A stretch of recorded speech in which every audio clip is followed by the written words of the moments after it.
இன்றைக்கு நாம் ஒரு முக்கியமான ஒரு செய்தியை நாம் பார்த்து தியானிக்க போகிறோம். கர்த்தர் நம்மோடு கூட இடைப்படுவாராக. அப்படியே ஒரு கண்களை மூடி கர்த்தரை நோக்கி பார்க்கலாம். Thank you Jesus. Hallelujah. Hallelujah. Hallelujah. Hallelujah. என் உயிரான உயிரான உயிரான இயேசு, என் உயிரான உயிரான உயிரான இயேசு, என் உயிரான இயேசு, என் உயிரோடு கலந்து என் உயிரே நான் உம்மை துதிப்பேன். என் உயிரே நான் உம்மை துதிப்பேன். என் உயிரான உயிரான உயிரான இயேசு, என் உயிரான உயிரான உயிரான இயேசு, என் உயிரான இயேசு, என் உயிரோடு கலந்து என் உயிரே நான் உம்மை துதிப்பேன். என் உயிரே உம் வசனம் எனக்கு உணவாகும்,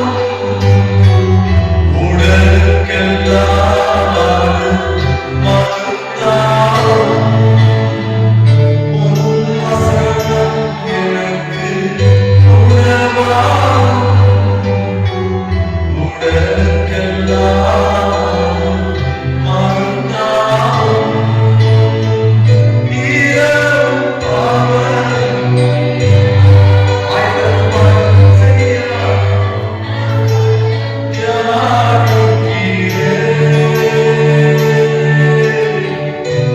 இரவும் பகலும் வசனம் தியானிக்கிறேன்.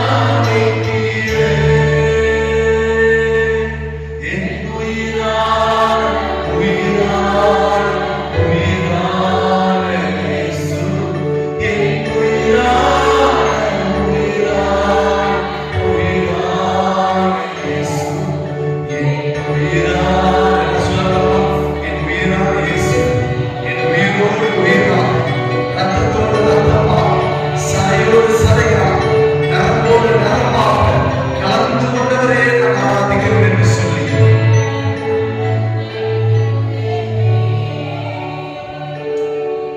என் உயிரே நான் உம்மை துதிப்பேன். நீங்க தான் அவரை துதிப்பீர்கள். இந்த வார்த்தைகளே எங்களுக்கு தேவ பிரசன்னம். வார்த்தை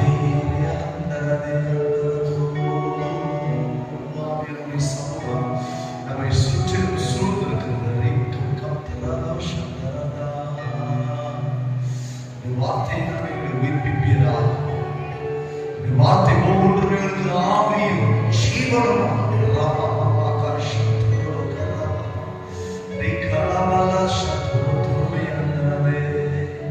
நீர் கொடுத்து எங்களை ஆசீர்வதியும். என் பிள்ளைகளா உடைய ஆண்டவரே ராஜ்யத்தை சுதந்திரிக்கிறவர்களா, உம்மோடு கூட நெருங்கி வாழுகிற பிள்ளைகளா, என் வார்த்தையினாலே எங்களை உயிர்ப்பித்து உம்முடைய நாமத்திற்கு மகிமை உண்டு கொள்படிக்கிறோம். எங்களை வணைந்து கொள்ள எங்களை அர்ப்பணிக்கிறோம். வார்த்தை விரோதமாக எழுப்புகிற எல்லாம் பொல்லாத அந்தகாரத்தின் வல்லமைகளை, ஆண்டவரே டிஸ்டர்ப் பண்ணுகிற சிந்தனைகள், தேவையில்லாத ஆண்டவரே உலக சிந்தனை கவலைகளை கர்த்தராகிய இயேசுவின் நாமத்தில் நாங்கள் கடிந்து கட்டி கொடுக்கிறோம். வார்த்தை நீ பேசி கிருபையுள்ள வார்த்தையினால் எங்களை பலப்படுத்துகிறார். இயேசுவின் மூலம் பிதாவே, ஆமென். அல்லேலூயா. என்னுடைய ஆசீர்வாதம். இன்றைக்கு நான் தியானத்திற்கு ஆதாரமாக ஒரு வசனத்தையே நான் உங்கள் மத்தியில் வைத்து இன்றைக்கு கர்த்தருடைய வார்த்தையை நாம் தியானிக்க போகிறோம். வாசிக்கலாம். அப்போஸ்தலனாகிய யோவான் எழுதின சுவிசேஷ புத்தகம் 15ஆம் அதிகாரம் 5, 6 ஆகிய வசனங்களை நாம் வாசிக்கலாம். யோவான் 15ஆம் அதிகாரம் 5, 6 ஆகிய வசனங்கள். ஒரு மைக்கில் வாசிங்கன்னா ரொம்ப நல்லா இருக்கும், ஆசீர்வாதமா இருக்கும். மைக்கில் முடியுமா? எடுத்துக்க 2 3 பேர் யார் வாசிக்கிறீங்களோ நீங்க வாசிக்கலாம். நானே திராட்சை செடி, நீங்கள் கொடிகள். ஒருவன் என்னிலும் நான் அவனிலும் நிலைத்து இருந்தால் அவன் மிகுந்த கனிகளை கொடுப்பான். என்னை அல்லாமல் உங்களால் ஒன்றும் செய்யக்கூடாது. ஒருவன் என்னில் நிலைத்து இராவிட்டால் வெளியே எரியுண்ட கொடியை போல அவன் எரியுண்டு உலர்ந்து போவான். அப்படிப்பட்டவைகளை சேர்த்து அக்கினியிலே போடுகிறார்கள், அவைகள் எரிந்து போகும். அல்லேலூயா, அல்லேலூயா. கூட கொஞ்சம் டிராவல் ஆனீங்கன்னா தேவ ஆவியானவர் நம்மையும் வார்த்தையினால் இணைத்துக் கொள்வார். அல்லேலூயா. நேற்று தினத்துல நான் ஜெபத்துல காத்திருந்த பொழுது ஒரு சத்தத்தை மாத்திரம் நான் கேட்டு உணர்ந்தேன். நாவியிலே கர்த்தரின் கண்களை திறந்தார். என்னோடு கூட பேசின கர்த்தருடைய வார்த்தையை நான் முன்பதாக வைத்திருக்கிறேன். வாசிக்கப்பட்ட இந்த வேத பகுதி ஆழமான செய்தி. ஒரு நாளில் இதை நாம் தியானித்து கடந்து போக முடியாது. காரணம், கிறிஸ்துவே திராட்சை செடியாக இருக்கிறார், நாம் அவரோடு கூட இணைக்கப்பட்ட கொடிகளாக இருக்கிறோம் என்று அருளாத உவமைகளாய் அநேக காரியங்களை பேசி வந்த வசனத்தையே நாம் வாசித்தோம். இந்த நாளிலே நாம் இந்த திராட்சை செடியோடு இணைக்கப்பட்டிருக்கிற கொடிகளாக நாம் இருக்கிறோம் என்று நாம் பார்க்க போகிறோம். கொடியாக இருக்கிற நாம், அதாவது திராட்சை செடியோடு கூட வளர்ந்து வந்து கொடி படருகிற நாம், நம்முடைய வாழ்க்கையில அவர் விரும்புகிற பல காரியங்களை நாம் இன்றைக்கு அறியாமல் வாழ்ந்திருக்கிறோம் என்பதையும், நாம் செய்ய வேண்டிய சில முன்னெடுப்பு காரியங்கள், அதாவது கிறிஸ்துவோடு கூட இருந்து கனி கொடுக்கிற பிள்ளைகளாக கொடியாக படர்ந்து தேசம் முழுவதும் நாம் ஆசீர்வாதமாக வாழப்படுகிறதா நாம் இன்றைக்கு ஒரு சில காரியங்களை பார்க்க போகிறோம். அல்லேலூயா. வசனத்தை படிச்சுட்டு எல்லாரும் என்னை பார்த்தீங்கன்னா உங்களுக்கு ரொம்ப நல்லா இருக்கும். சரிங்களா? கொஞ்சம் ஆழமான ஆவிக்குரிய சத்தியம் வந்து நாம் இன்றைக்கு பார்க்கலாம். ஆண்டவர் சொல்லுகிறார், தம்மோட சீஷர்கள் இருக்கும் பொழுது அவரை தான் சொல்றார், இப்ப நீங்கள் என்னுடைய கொடிகளாக இருக்கிறீர்கள். காரணம், நான் மெய்யான திராட்சை செடி.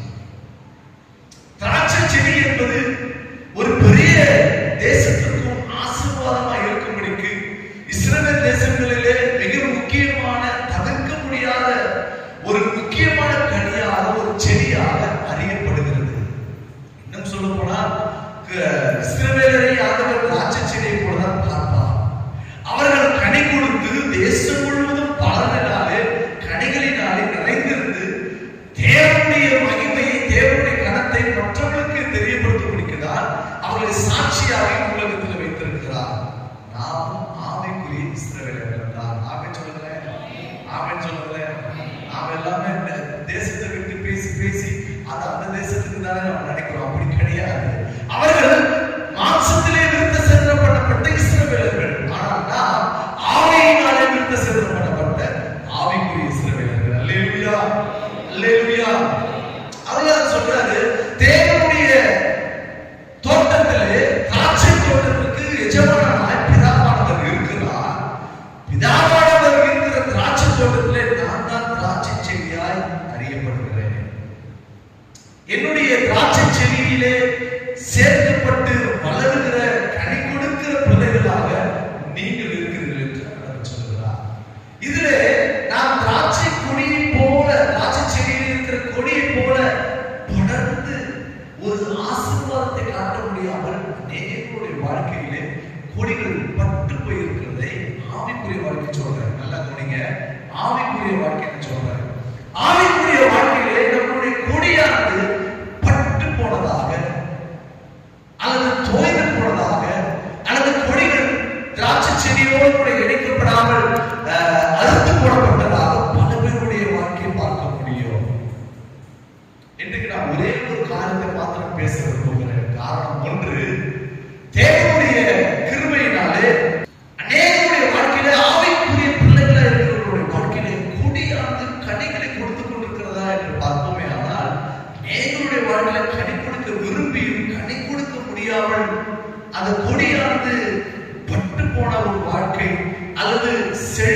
இல்லாத ஆவிக்குரிய வாழ்க்கையை சொல்றேன், உலக வாழ்க்கையில பேசவே இல்லை.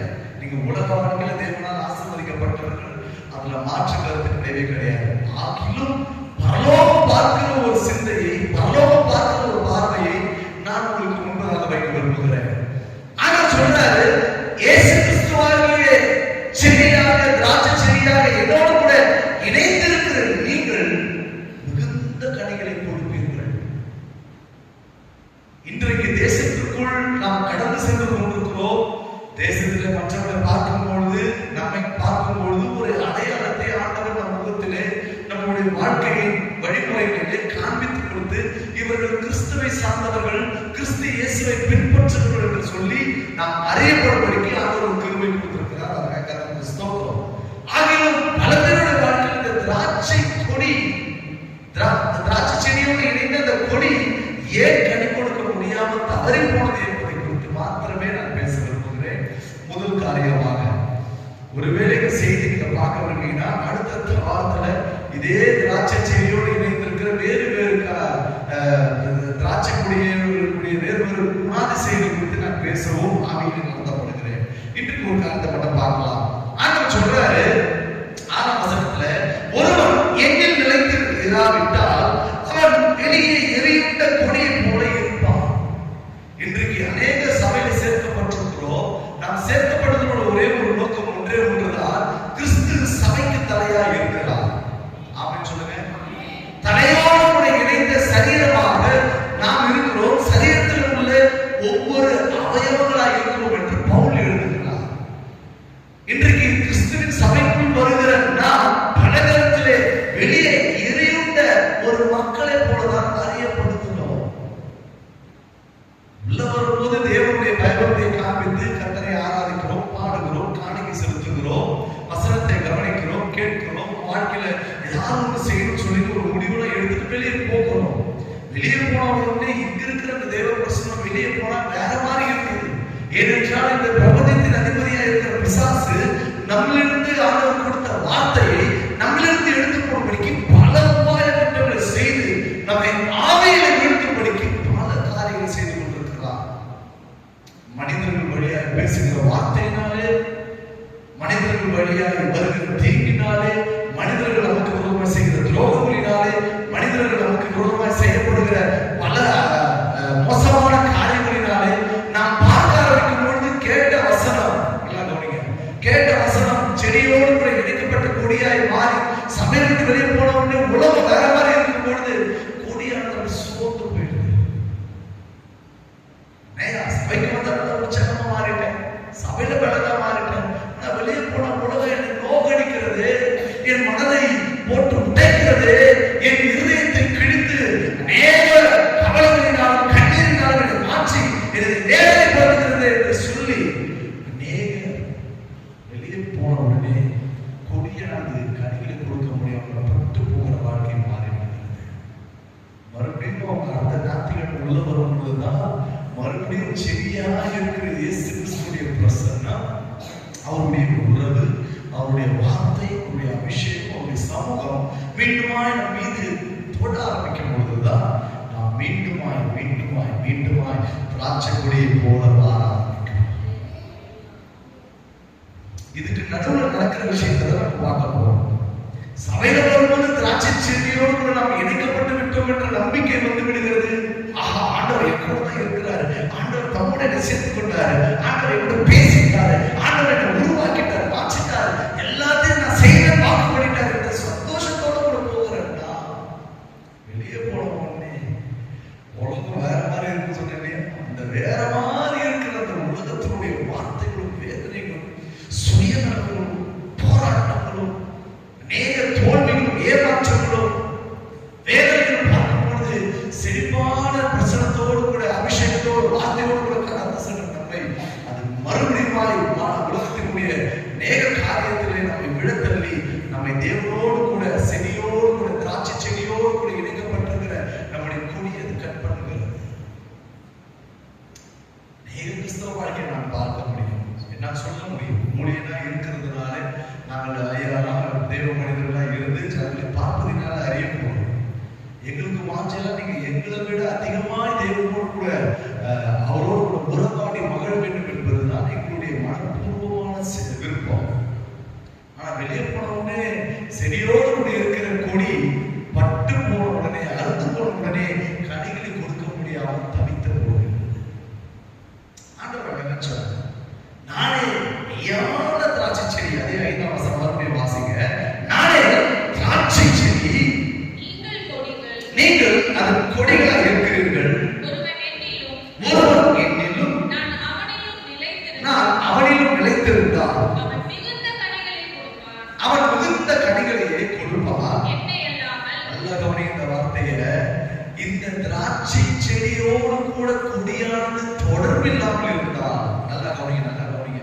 திராட்சை செடியோடு கூட கொடியினுடைய உறவு, இணைப்பு, பிணைப்பு, அன்பு, உறவு எதுவும் இல்லாமல் முரண்பட்டால், அல்லது கிறிஸ்துவோடு கூட சில நேரத்தில் நம்மை காம்ப்ரமைஸ் பண்ணிக்கிறோம், சில அதெல்லாம் முடியாதுன்னு சொல்லுவோம் இல்லையா?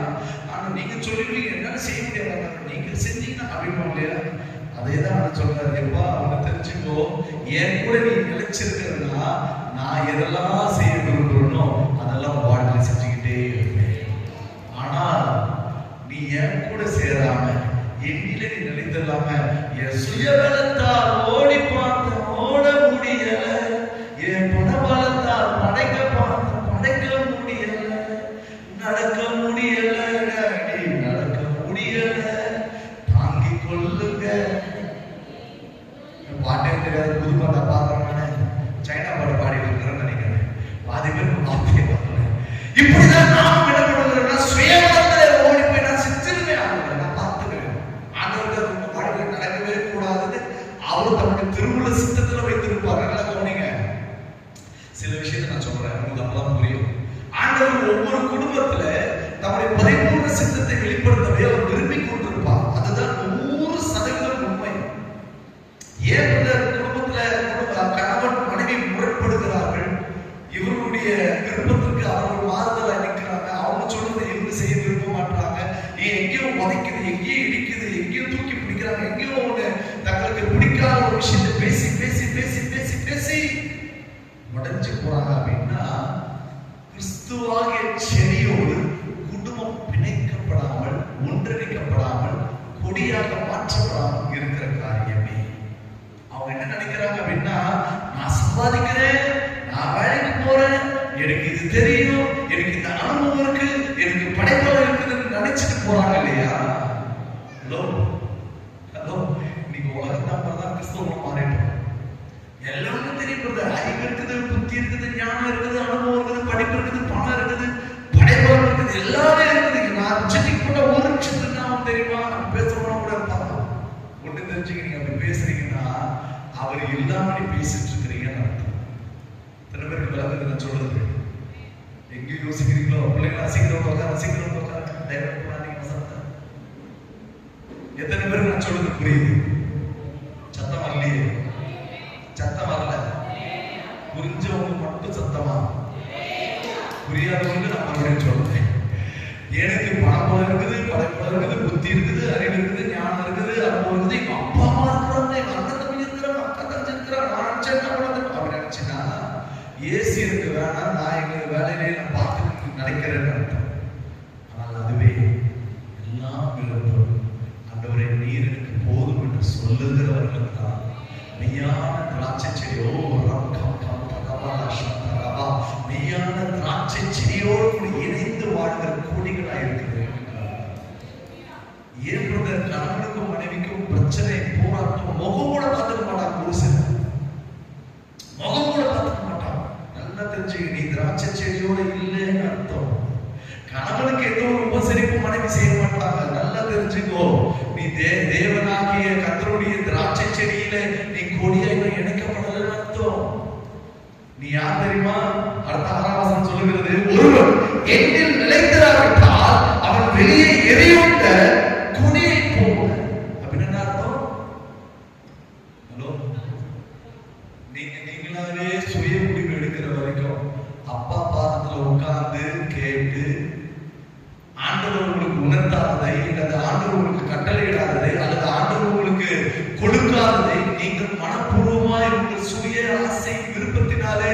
செய்து முடிக்கிற எந்த ஒரு காரியமும் செடியிலிருந்து வருகிற கொடியாக அது இருக்கவே முடியாது.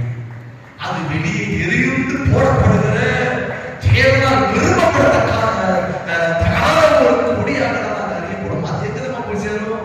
அவரே சொல்லுகிறார், ஆண்டவரே சொல்றார், நான் சொல்லல. நீங்கள் ஒருவன் எண்ணில் நிலைத்திராவிட்டால் அவன் வெளியே எரியுண்ட கொடியை போல் அவன் எரியுண்டு உலர்ந்து வாசிங்க சிஸ்டர், அழகா உலர்ந்து போவான். எரியுண்ட கொடியை போல அவன் எரியுண்டு உலர்ந்து போவான். கொஞ்ச நாள் தான். சில பேர் சொல்லுவாங்க, இதுக்கப்புறம் மூச்சுலயே நான் நிக்க மாட்டேன், நான் பார்த்துக்கிறேன், நான் எனக்கு எல்லாம் நான் பார்த்து சொல்லுவாங்க. கொஞ்ச நாள் தான், 5 நாள் 10 நாள், அதுக்கு மேல என்ன ஆகும்? அப்படியே ஆள் பேக் டவுன் மூஞ்செல்லாம் அப்பதான் எல்லாம் கேட்பாங்க, என்ன சிஸ்டர் போன வாரம் உச்சமாதீங்க சரியில்லாம் போயிட்டாங்க. நான் முடிவு பண்ணேன் இப்படியே இருந்தலாம். நல்லா இன்னொரு ஒரு ஆவிக்குரிய ரகசியத்தை சொல்றேன். தேவனோடு கூட திராட்சை செடியோடு கூட இணைந்திருக்கிற குடும்பம் கொடியாக படர்ந்து கனிகளை கொடுக்கும். இல்லை, அதே தேவனோடு கூட இணைக்கப்படாத குணம் கொடியாய் படர முடியாமல் சுயநலத்திலும் சுய விருப்பங்களிலும் தேவனோடு கூட எனக்கு ஆண்டவர் செய்றாரு நான் செஞ்சுக்கிறேன்னு ஒரு முடிவெடுத்து போகிற ஒரு குடும்பங்கள் கொஞ்ச நாளைக்கு செழிப்பா தெரியும். ஹலோ, கொஞ்ச நாளைக்கு அந்த வீடை விட்டு வந்து நான் நல்லா இருக்கிறேன் தெரியுமா, இவ்வளோ கஷ்டத்தான் போச்சேன். ஜாக்கிரதை, கர்த்தர் இணைத்ததை மனுஷன் சத்தமா சொல்லுங்க. ஒரு சிலருக்கு வசனம் போயிட்டு இருக்குது, கர்த்தருக்கு ஸ்தோத்திரம். கர்த்தர் தெளிவா சொல்றார், தேவன் இணைத்ததை மனிதன் பிரிக்காத காரணம் மெய்யான திராட்சை செடியோடு கூட இணைந்திருக்கிற கொடிகள் கனிகளை கொடுக்கும். கொஞ்சம் வெளியே போயிட்டீங்கன்னா ஒரு அம்மா சொல்லுது, அதுக்கு கர்த்தரோடு கூட இருந்தால்தான். ஒரு குறிப்பிட்ட காலத்துல தான் மனசுல ஒரு விரக்தி வருது. குடும்பம் அழுத்தம், குடும்ப பிரச்சனை, பிள்ளைங்க சரியில்லை, வீட்டுக்கார சரியில்லை, அது சரியில்லை, இது சரியில்லை, எதுவுமே சொல்லிட்டு நிலவ மனுஷனா கடவுள் அவர் ஏசுல ஒரு கடவுளே சொந்த ஒரு குடும்பம் நான் பார்த்திருக்கிறேன். ஊழியம் செஞ்சவங்க தெரியும், தனக்கு சரீரத்தில் வந்த பலவீனத்து நிமித்தம் தான் பிள்ளை ஊழியம் செய்ய தவறு நிமித்தம் இவர்கள் ஊழியத்தை அலட்சியமா நிர்விசாரமா செய்தது நிமித்தம் கொடிய கொடிய கொடிய வியாதிகளோட சரீரத்தில் வந்து சேர்ந்ததுனாலே இயேசு கிறிஸ்துவை சபித்தார். நான் அறிந்த ஒருவர் ஒண்ணு தெரிஞ்சுங்க, ஆண்டவர் இல்லாம நம்மளால ஒண்ணுமே செய்ய முடியாது. எப்பொழுது நாம் நம்புகிறோமோ கையை தான் தட்டுங்க. நல்லாதான் அழகா பக்தர்கள் பாடினார்கள், நீரின்றி வாழ்வே இறைவா உன் துணையின்றி. தெரியுமா அந்த பாட்டு சிஸ்டர்? பாருங்களா, நீரின்றி வாழ்வே இறைவா உன் துணையின்றி தேவா உலகத்தில்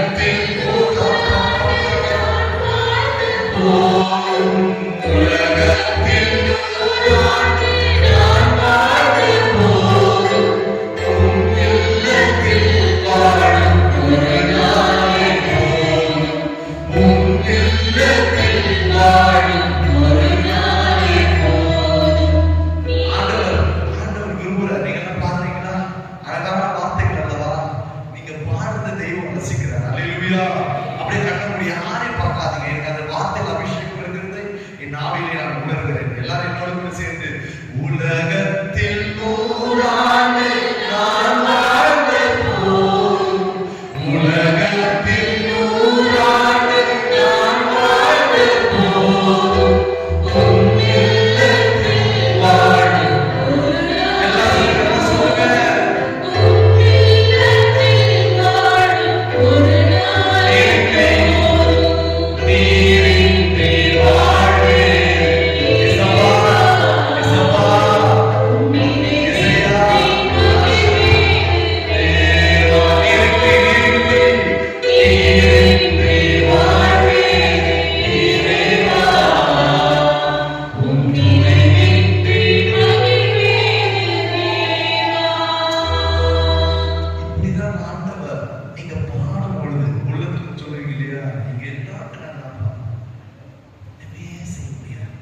கிருபை உங்களுக்கு போதும். உன் பலவீனத்தில் என் கிருபை, என் பலன் பூரணமாக. ஹல்லேலூயா. நல்ல கையை தட்டி தேவ சனமே,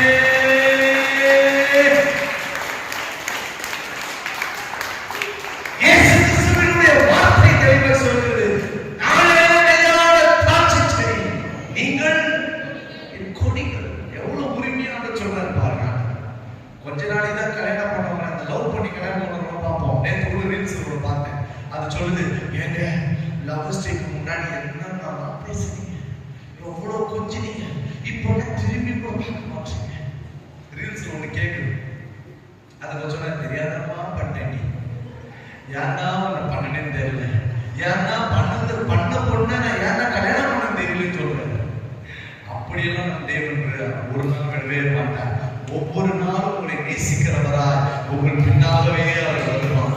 நீங்க அவரை அனுபவிக்க ஆரம்பித்திருந்தால் அவர் உங்களுக்கு முன்னே போவதை நீங்கள் பார்ப்பீர்கள். அவருடைய சமூகம் உங்களுக்கு பின்னாக தம்முடைய பிரசன்னத்தினாலே மகிமையினாலே உங்களுக்கு முடிசூட்டி மறைந்து பாதுகாத்து நடத்துகிறதை பார்க்க முடியும். ஹல்லேலூயா, ஹல்லேலூயா. சொல்றார், நீங்கள் என்னுடைய கொடிகள். என் கூட நீங்க கொடியா இருந்தீங்கன்னா, என் கூட நீங்க நிலைச்சிருந்தீங்கன்னா, செடியோடு கூட படர்ந்து வளர்கிற கொடியா நீங்க இருந்தீங்கன்னா, நீங்க இந்த கனியை கொடுத்துக்கிட்டே இருப்பீங்க. நேற்று தினத்துல அப்பாவோட பாட்டு கேட்டேன். ரொம்ப அழகான ஒரு பாடம். எனக்கு என்ன தெரியல, தேவ பிரசன்னம் இருக்கிறதுனால நான் பாடலாம் பாடி உங்களுக்கு உற்சாகப்படுத்துறேன். ஜீவ தண்ணீரா உமக்குள்ளே வேர் கொண்டு வளரும் மரமானே படர்ந்திடுவே, பறவைகள் தங்கும் வீடாவே படர்ந்திடுவே, நிழத்தருவே, பறவைகள் தங்கும் வீடாவே, உம்மில் நான் வாழ்கின்றேன், உமக்குள்ளே வாழ்கின்றேன். இதுதான் கிறிஸ்தவ வாழ்க்கை. அவர் இல்லாம இருக்க முடியாது. நேற்று ஒரு வீடியோ பார்த்தேன். அதுல ஒருத்தர் சமைக்கிறவர் ரெண்டும் இந்த குட்டி குட்டி மீன் சொல்றீங்க, இந்த குட்டி குட்டி மீனுமா, கெளுத்தியா நெத்திலி, அந்த மீன் குழம்பு வைக்கணும். என்ன பண்ணாரு, என்ன பண்ணுறது இதெல்லாம் அப்படின்னா கேட்காதீங்க, கொஞ்சம் சில நேரத்தில் போகும்போது வந்துடும். அப்படி இருக்கும்போது ஒரு அள்ளி அடி போடுறாரு. அப்படி அள்ளி அடி போட்டோம் நான் பார்க்காம அடடா, கொஞ்ச நேரத்துல அந்த தண்ணியில இருந்து ஒரு முண்டை அப்படி போட்டு அதுக்கு கொஞ்ச நேரத்தில் துடிச்சுட்டே இருந்து அப்படி செத்து பிடிச்சிடலாம். என் உலகத்துல ஃபாதர் சொல்றது ஞாபகம். ஒரு முறை சொன்னார், ஒரு தேவ மனுஷன், எல்லாரும் அவர் சொல்றதை நான் சொல்றேன், ஒரு தேவ மனுஷன், ஒரு தேவனுடைய குடும்பம், ஒரு தேவனுக்குள்ள ரட்சிக்கப்பட்ட தேவனுடைய பிள்ளைகள் அப்பா பிரசனம் இல்லாம அடுத்த நொடி வாழவே முடியாது சொன்னார். புரிஞ்சோ கைது பிரிப்பாங்க அப்படின்னு புரியல அர்த்தம். இன்னும் சத்தமா கையை தட்டு தேவ ஜனமே. அழகா சொன்னார், ஒரு தண்ணீரில் இருந்து எடுக்கப்பட்ட ஒரு மீன், தண்ணீருடைய வாழ்வு இல்லை என்றால், தண்ணீர் ஒன்று இல்லை என்றால் அந்த மீன் துடி துடித்து தன்னுடைய ஜீவனை காக்க மறுபடியும் தண்ணீரை நோக்கி அது பாய முயற்சிக்கும். விசுவாசி அப்படிதான். திராட்சை செடியிலிருந்து விலகிட்ட ஒரு சூழல் உருவாகிவிட்டது என்று சொன்னால், மீண்டுமாய் திராட்சை செடி எங்க இருக்கிறதோ, ஆண்டவர் எதை விரும்புகிறாரோ, எந்த இடத்துல நம்மை நாட்ட விரும்புகிறாரோ, நாமவே வந்து தேடி செடியோடு இணைந்து கூடியாக மாற வேண்டும். சரி, இவ்வளவு நேரம் இன்ட்ரோடக்ஷன் போயிடுச்சு. இப்பதான் செய்தி ஆரம்பிக்கும். இந்த செடியோடு இணைக்கப்பட்ட கொடி எந்த இடத்துல என்ன சொல்றது, கட் பண்றது என்ன சொல்லுவாங்க, அறுக்கப்படுகிறது அல்லது அறுத்து போடப்படுகிறது.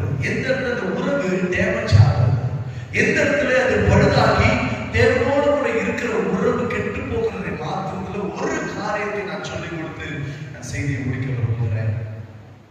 உண்மையாகவே திராட்சை செடியோடு கூட இணைந்த குடியா இருக்கிற குடும்பங்களும், கணவனும் மனைவியும் பிள்ளைகளும் கர்த்தரோடு இருக்கிற அந்த உறவிலே சரியா இருப்பார் என்றால் அவர்கள் மிகுந்த கனிகளை கொடுப்பார். அது மாற்றுக்கிறது இல்லை. ஆகிலும் இந்த செடியோடு இருக்கிற இந்த கொடி எங்கு கண்டெடுக்கப்படுகிறது, அதை அவரே சொல்லிக் கொடுத்த ஒரு ஆழமான சத்தியத்தை நாம் தியானிக்கலாம். வாசிகள் அதே 15ஆம் அதிகாரத்தில் அதிகாரத்திலே முதல் வசனம் 2ஆம் வசனத்தை வாசிங்க.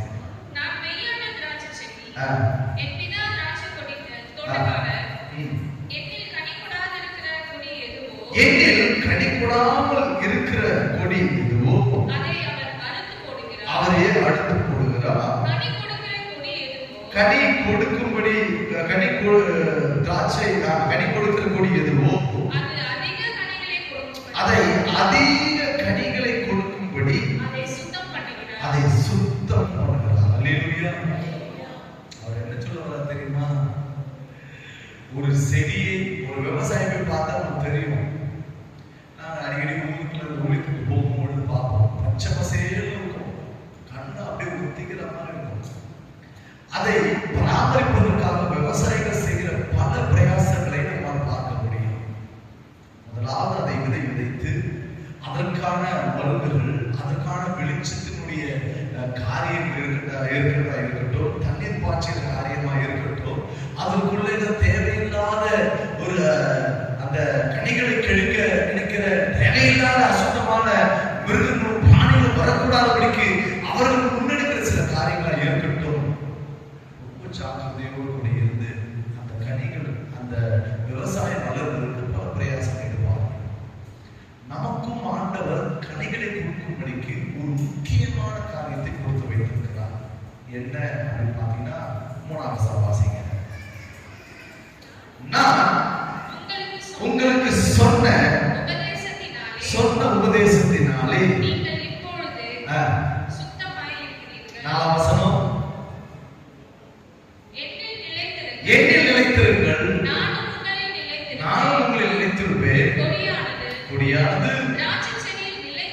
திராட்சை செடியோடு கூட இணைத்திராவிட்டால் அது தானாய் கனி கொடுக்க முடியாது. நீங்களும் என்னில் நிலைத்திராவிட்டால் போதும். ஆண்டவர் சொல்றாரு, பிதாவாகிய தேவன் தோட்டக்காரராய் இருந்து செடியான கிறிஸ்து, திராட்சை செடியா இருக்கிற கிறிஸ்துவை பாதுகாத்துக் கொண்டிருக்கிறார். நல்லா கவனிங்க. ஆழமான சத்தியம் தியானிச்சீங்கன்னா உங்களால மீண்டும் வெளியே வரவே முடியாது. அவ்வளவு ஆழத்துக்குள்ள ஆண்டவர் கொண்டு செல்லுகிறார். அல்லேலூயா. சொல்லுகிறார், ஒரு திராட்சை தோட்டம் ஒன்று உண்டு. அந்த திராட்சை தோட்டத்துல பிதா தம்முடைய ஒரே குமாரனாகிய கிறிஸ்துவை வைத்து, கிறிஸ்துவை நோக்கி பார்த்து, கிறிஸ்துவை விசுவாசித்து, கிறிஸ்துவை ஏற்றுக்கொண்டு அவருடைய ரத்தத்தினாலே, அவருடைய பலியினாலே, அவருடைய அன்பினாலே நேசிக்கப்பட்டு இழுத்துக் கொண்டவர்களை ஆண்டவர் திராட்சை செடியோடு கூட தோட்டக்காரராகிய பிதா சேர்க்கிறார்கள். சேர்க்கப்பட்ட நம்மை பிதா, நல்லா கவனிங்க, பிதா சுத்தமா இருக்கும்படிக்கு அதை சுத்திகரித்துக் கொண்டே இருப்பார். திராட்சை செடியோடு இணைஞ்சிட்டோம் நம்ம நினைக்கிறோம். ஆனா திராட்சை செடியோடு இணைக்கப்பட்ட நம்முடைய கொடிகள் சுத்தமா இருக்கிறதா? அதுதான் முக்கியமான காரியம். கிறிஸ்துவர்களாகிய நாம் கொடிகளாய் இருந்து கனிகளை கொடுக்க வேண்டும் என்ற கவனத்தை செலுத்த விரும்புகிறோம். ஆனால் செய்ய தவறுகிறதை நாம் மறந்து விடுகிறோம். ஒரு செடி கொடியாக நாம் படர வேண்டும் என்று சொன்னால், கொடியானது கனிகளை கொடுக்க வேண்டும் என்று சொன்னால், அந்த கொடிகள் சுத்தமாக இருக்க வேண்டும் என்று ஆண்டவர் விரும்புகிறார். இன்னைக்கு பல பேருடைய வாழ்க்கையில பல அசுத்தமான காரியங்களை இருதயத்திற்குள் வைத்துக் கொண்டு, சுத்தமே இல்லாத மனசாட்சியோடு அசுத்தங்களை அதிகமாக வைத்துக் கொண்டு தேவ சமூகத்தில் வரும்பொழுதுதான் நம்மை ஒவ்வொரு நாளும் ஆண்டவர் முன்னாடி, ஆண்டவரே எனக்கு ஏன் இன்னும் நியாயம் செய்யவில்லை, ஆண்டவரே இன்னும் என்னை காப்பாற்றவில்லை, எனக்கு ஏன் இந்த பிரச்சனை, எனக்கு ஏன் அந்த பாடு என்று நினைத்துக் கொண்டிருக்கிறோம். 2 விதமான பாடுகள் உண்டு. நல்லா கவனிங்க. கிறிஸ்துவின் நிமித்தம் வருகிற பாடுகள், அது விட்டு அது பெரிய மகிமை, அது ஒரு ஆவிக்குரிய ஆழமான செய்தி, அதை விட்டுருங்க. 2வது ஒரு பாடு, அவனவன் தன்னுடைய சுய விருப்பங்களிலே இழுக்கப்பட்டு அவனவனே சோதிக்கப்பட்டு தேவனை நோக்கி, ஆண்டவரே என்னை ஏன் சோதிக்கிறீர் என்று கேட்கிற ஒரு பாடு. இது மனுஷனாலே, மனுஷன் மூலமாக, மனுஷன் வழியாக வருகிற பாடு. இதுக்கும் ஆண்டவருக்கும் ஒரு துளி கூட தொடர்பே இல்லை. அவனாகவே ஒரு முடிவெடுத்துக் கொண்டு, அவனாகவே விருப்பம் கொண்டு, அவனாகவே செயல்பட்டு, அவனாகவே விரும்பி சகல துணிகரமை செய்து அதுக்கப்புறம் வந்து உட்கார்ந்து சில பேர் அழுவாங்க. வாலிபர்கள் நிறைய பேருக்கு கொண்டு நான் சொல்றேன், இந்த வாலிப வயதும் இப்பொழுது காண்கின்ற காட்சிகளும் ரொம்ப நல்லா பார்க்கணும். எங்க ஊர்ல அடிக்கடி பெரியவங்க சொல்லுவாங்க, இக்கரைக்கு அக்கறை இல்ல ரெண்டு ஐயா இல்லையா ப்ளூ ஐயா, அதுக்கு நான் பொறுப்பு கிடையாது. இக்கரைக்கு அக்கறை பச்சைதான், நம்மளுக்கு அது சரியா இருக்கும், சரியா ஒர்க் அவுட் ஆயிடும், நம்மளுக்கு பியூட்டிஃபுல், நம்மளுக்கு அதான் செட்டு. உங்களுக்கு என்ன தெரியும், நீங்க பழைய ஆளு, தயவுசெய்து நினைக்கவே நினைக்காதீங்க. அனுபவம் பொக்கிஷம் போல. பெரியவங்களுடைய ஞானம் ரொம்ப ரொம்ப ரொம்ப ரொம்ப ரொம்ப வேல்யூபிள் பண்ணுது. நீங்க அதை உதாசனப்படுத்திட்டு இக்காலத்தில் ஜீவிகள், அறிவு ஜீவிகள் போல பிசாசு உங்கள் கண்களை ஒளிர செய்து உங்களை எடுத்துக் கொள்வானால் இன்னைக்கு ஓகே தான். அண்மையில ஒரு நாள் ஒரு நியூஸ் கேள்விப்பட்டேன். ஒரு கிறிஸ்தவ பிள்ளை, கிறிஸ்தவ மகன், இருவரும் காதலித்து திருமணம் செய்து கொள்ள ஒப்பந்தம் செய்து விட்டார்கள். பேரண்ட் சொல்றாங்க, எப்பா நீயா உங்க தேடாத. அந்த மாதிரி சொல்றாங்க, ஏமா நீயா உங்க தேடாத, உன் படிப்புக்கு நாங்கள் நிச்சயம் நல்ல ஒரு வாழ்க்கை அமைத்து கொடுப்போம், கொஞ்சம் பொறுமையா இருக்கலாம். ரெண்டு பேரும் இல்லை இல்லை இல்லை எனக்கு தெரியும், நான் நல்லா பாடுவோம், நீங்க பாருங்க. சரி வேற வழி இல்லை, பிள்ளைங்க விரும்பிச்சு சொல்லிட்டு பல லட்சம் செலவு செய்து, நல்லா கவனிங்க, இரண்டு வீட்டாலும் பல லட்சங்கள் செலவு செய்து ஆடம்பரமான கல்யாணத்தை செய்தார்கள். செய்து சந்தோஷமா அனுபவிச்சாங்க. ஊட்டி அணைமணி எல்லாம் போயிட்டு வந்தது. ரவுண்டு வந்து ஒரு மாசத்துல சொல்லுது, நான் எதுக்கு அப்படி பேசுறேன், அன்னைக்கு நீ அப்படி இல்லையே, உங்களுக்கு எனக்கு செட் ஆக தெரியலையே, ஒரே மாசத்துல. ஹலோ, ஒரே மாசத்துல சொல்றது, அடுத்த மாசம் இன்னும் வெடிக்குது. அவர் சொல்றாரு, ஏய் எனக்கு இன்னமும் சரியில்லை, நீ பண்றது சரியில்லை, எனக்கு செட் ஆகாது. இப்ப ரெண்டும் பேசி பேசி 3ஆம் மாசத்துல விவாதத்துக்கு வந்து நினைச்சு. பெற்றோர்கள் எவ்வளவு காம்ப்ரமைஸ் பண்றாங்க, பாஸ்டர்ஸ் எவ்வளவு பண்றாங்க. பாஸ்டர் உங்களுக்கு தெரியாது, பாஸ்டர் எங்க அப்பா பாரே நீங்க பேசுறீங்க, எங்க அம்மா மாதிரி நீங்க பேசுறீங்க, உங்களுக்கு தெரியாது பாஸ்டர், இவங்க கூட வாழவே முடியாது, இவங்க கூட வாழவே முடியாது. ரெண்டு பேரும் பேசி பல லட்சங்கள் செலவு செய்த கடனாளிகளை மாற்றிவிட்டு பிரிவதற்கு ஒப்பந்தம் செய்து கோர்ட்ல கேஸ் போட்டாங்க. ஏன் அதை சொல்ல தெரியுமா? உங்கள் பெற்றோர்கள், பிள்ளைகளுக்கு சொல்றேன், உங்கள் பெற்றோர்கள் ஒரு நாளும் உங்களுக்கு கெடுதல் நினைக்கவே மாட்டாங்க. அவங்க கெடுதல் நினைக்கணும்னு நினைச்சுன்னா உங்களை வயிற்றிலேயே அழிச்சிருப்பாங்க. அதை தெரிஞ்சுக்கும் போது அதுதான் முதல் கெடுதல். ஆனா உயிரோடு உங்களை வெளியே கொண்டு வந்து உங்களுக்கு எல்லா விதமான நன்மைகளை செய்து பலன்களை கொடுத்து படிக்க வைத்து ஆளாக்கி நல்ல இடத்துல வேலைக்கு உட்கார வைத்து உங்களுக்காக எப்பொழுதும் இரவும் பகலும் தங்களை விட என் பிள்ளைகள் நன்றாக இருக்கட்டும் என்று சொல்லி செபித்தவருடைய மன காயங்களுக்கு நீங்கள் உட்படுத்த ஆரம்பிக்கும் போது உங்கள் வாழ்க்கை செழிப்பா இருக்கவே இருக்காது. ஏன் இதை சொல்றேன்னா, இன்னைக்கு குடும்பங்களிலே திராட்சை செடியோடு கூட இணைந்திருக்கிற அநேக குடும்பங்களிலே கொடிகள் இப்படிதான் அசுத்தமாய் மாறி சுயநலத்திலும் வார்த்தைகளிலும் வன்மங்களிலும் கோபங்களிலும் எல்லா விதமான பகைகளிலும் விரோதங்களிலும் அதிகமாய் வாழ்ந்து இருக்கிறதுனால கனிகளை நீங்கள் கொடுக்க முடியாமல் நேர்களுடைய வாழ்க்கை பட்டு போகுது.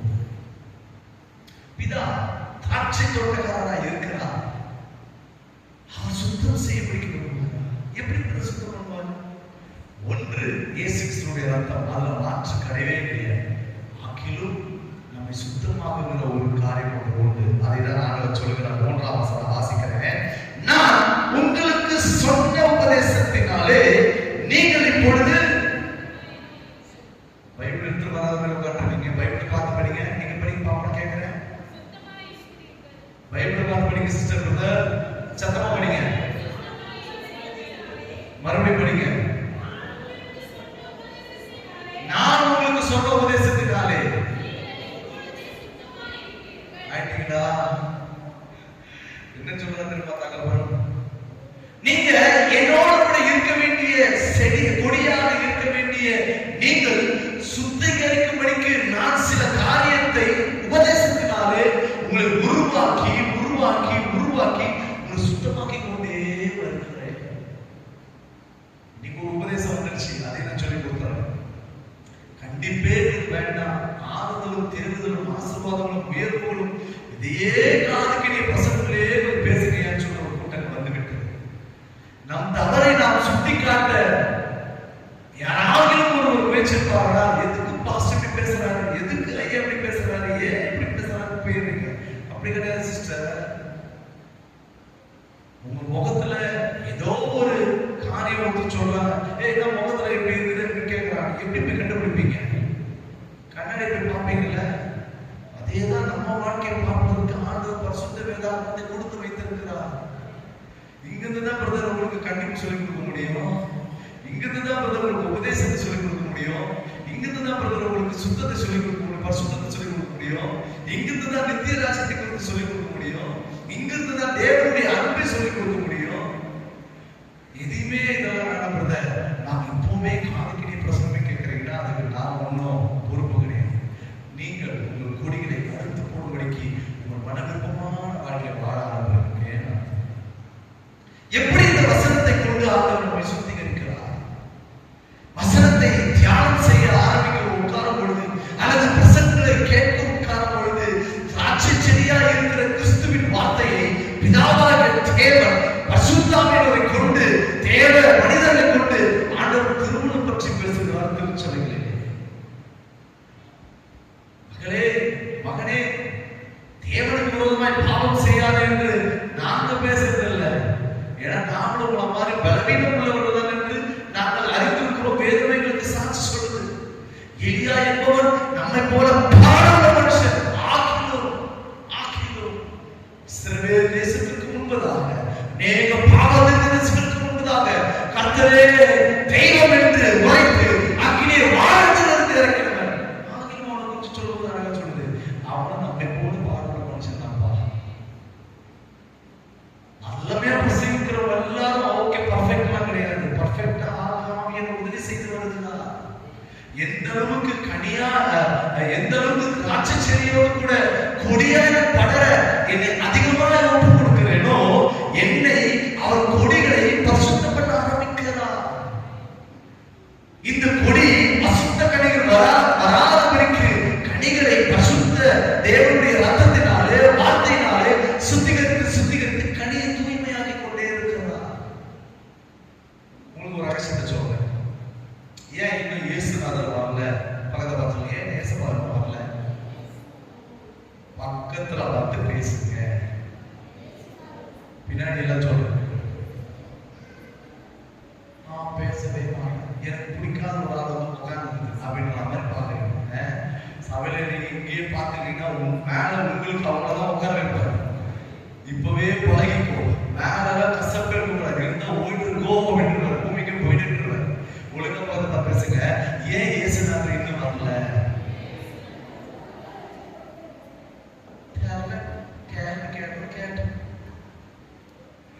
அவர் வராமல் இருப்பதற்கு ஒரே ஒரு காரணம், இன்னும் அவர் விரும்புகிற ஒரு சுத்தம், அவர் விரும்புகிற பிரியம், அவர் விரும்புகிற தேவனுடைய ரட்சிப்பு இன்னும் பூரணமாய் மாறாத காரியம் தான். அவர் தாமதிக்கிறார் என்று அநேகர் சொல்கிறார்கள். அப்படி அல்ல, அவர் ஒருவரும் கெட்டு போகாமல் எல்லாரும் தன்னுடைய ரத்தத்தினாலே தன்னுடைய பலியினாலே மீட்டுக் கொண்டு பரலோகத்திற்கு ஏறி போய் பிதாவுக்கு முன்பதாக சமர்ப்பிக்கப்படுகிற காத்துக் கொண்டிருக்கிறார். அவர் வந்தாலே இன்னைக்கு நாமே நிறைவேற்றி போக மாட்டோம். உங்களை பார்த்து ஒரு கேள்வி கேட்கிறேன், எத்தனை பேர் இப்ப ராஜா வந்தாங்கன்னா தேவனுடைய மகிமை வருதுன்னா நான் இன்னைக்கே பரலோகம் போவேன் உறுதியா சொல்லணும். கையை சும்மா தூக்க கூடாது.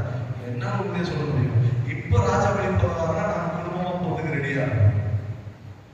எத்தனை பேர் நல்ல கையை உயர்த்தி தெரிஞ்சுங்களா? உங்க கொடி எப்படி சுத்தமாகுதுன்னு உங்களுக்கே தெரியுதுங்களா? பிரதர் அண்ட் சிஸ்டர், உங்கள் கொடியை அவர் சுத்திகரிக்கும்படிக்கு பிதாவானவர் விரும்பிக் கொண்டே இருக்கிறார். உங்கள் கொடியிலே தேவையில்லாத உலக வயிறாக்கின்ற மாம்ச வயிறாக்கிகளை கர்த்தர் அகற்றும்படிக்கு சுத்திகரிக்கிறார். தேவனுக்கு பிரியமில்லாத மாம்சத்தின் இச்சைகளை தேவன் உங்களை விட்டு அகற்றி போடும்படிக்கு அவர் சுத்தம் பண்ண விரும்புகிறார். அதான் சொல்லுவாங்க, வேதம் போட்டா சொரம் ஏதோ சொல்லுவாங்க, பெருமை சொல்லுங்க. அந்த மாதிரி தான் இருக்கணும். ஏதோ நான் போடுறாரு, ஆனா நாம அதுக்கு ரியாக்ட் பண்றது இல்ல, அதை நான் செயல்படுத்துறதோ இல்ல விளைவிக்கிறதோ செய்யறது இல்லை. நான் ஒன்று மாட்டோம், இது சூப்பரா இருக்கும், நான் இப்படி நான் அப்படி நம்மை காட்டிக்கொள்ள விரும்புகிறோம். ஆண்டவர் சொல்லிருப்பா, எனக்கு அதுதான் நான் போட்டதுதான். நீ சுத்தமான கனியை கொடுக்கணும், உன்னுடைய கனி எல்லாருக்கும் ஆசீர்வாதமா இருக்கணும், உன்னுடைய கனியை நிமித்தம் அநேக ஆசீர்வதிக்கப்படும். மீட்கப்படணும், ரட்சிக்கப்படணும். இதுக்கு தான் நான் சுத்தம் பண்ணிட்டு இருக்கிறேன். அதுக்கு தேவையில்லாத கட் பண்ணுவேன். இரண்டாம் வசனம் மறுபடியும் வாசிங்க. எண்ணில் கனி கொடாது இருக்கிற கொடி எதுவோ நல்லா கவனிங்க. பிதாவாகிய தேவனை குறித்து இயேசு கிறிஸ்து சொல்கிறார், அதை அவர் அறுத்து போடுகிறார். கனி கொடுக்கிற கொடி எதுவோ நல்லா கவனிங்க. கிறிஸ்தவர்கள் கனி கொடுக்கணும் மட்டும் பேசக்கூடாது, அதிக கனிகள் கொடுக்கும்படி. எத்தனை பேருக்கு விளங்குது? ஆமென் சொல்லலாமே, ஆமென் சொல்லலாமே, ஆமென் சொல்லலாமே. கனி கொடுத்து கொண்டுதான் இருக்கிறேன். என்கிட்ட அன்பு மட்டும் தான் இருக்குது கனி. மீதி எத்தனை போச்சு? லோ வாசிங்க. கலாத்தியர் 6ஆம் அதிகாரத்துல அந்த கடைசி வசனத்தை வாசிங்க. ஆவியின் கனியோ அன்பு, சந்தோஷம். நல்லா கவனிங்கம்மா. பிதாவாகிய தேவன் கொடுக்க விரும்புகிற கனி ஒன்று இருக்குன்னு சொன்னோம் இல்லையா? இந்த கனி நல்ல கனியா இருக்கணும், அதிக கனியா இருக்கணும்னு சொல்றோம் இல்லையா? இந்த கனியை குறித்து ஆண்டவர் சொல்றாரு, ஆவியின் கனியோ அன்பு, சந்தோஷம், சமாதானம், நீடிய பொறுமை, தயவு, நற்குணம், விசுவாசம், சாந்தம், இச்சையடக்கம். இப்படிப்பட்ட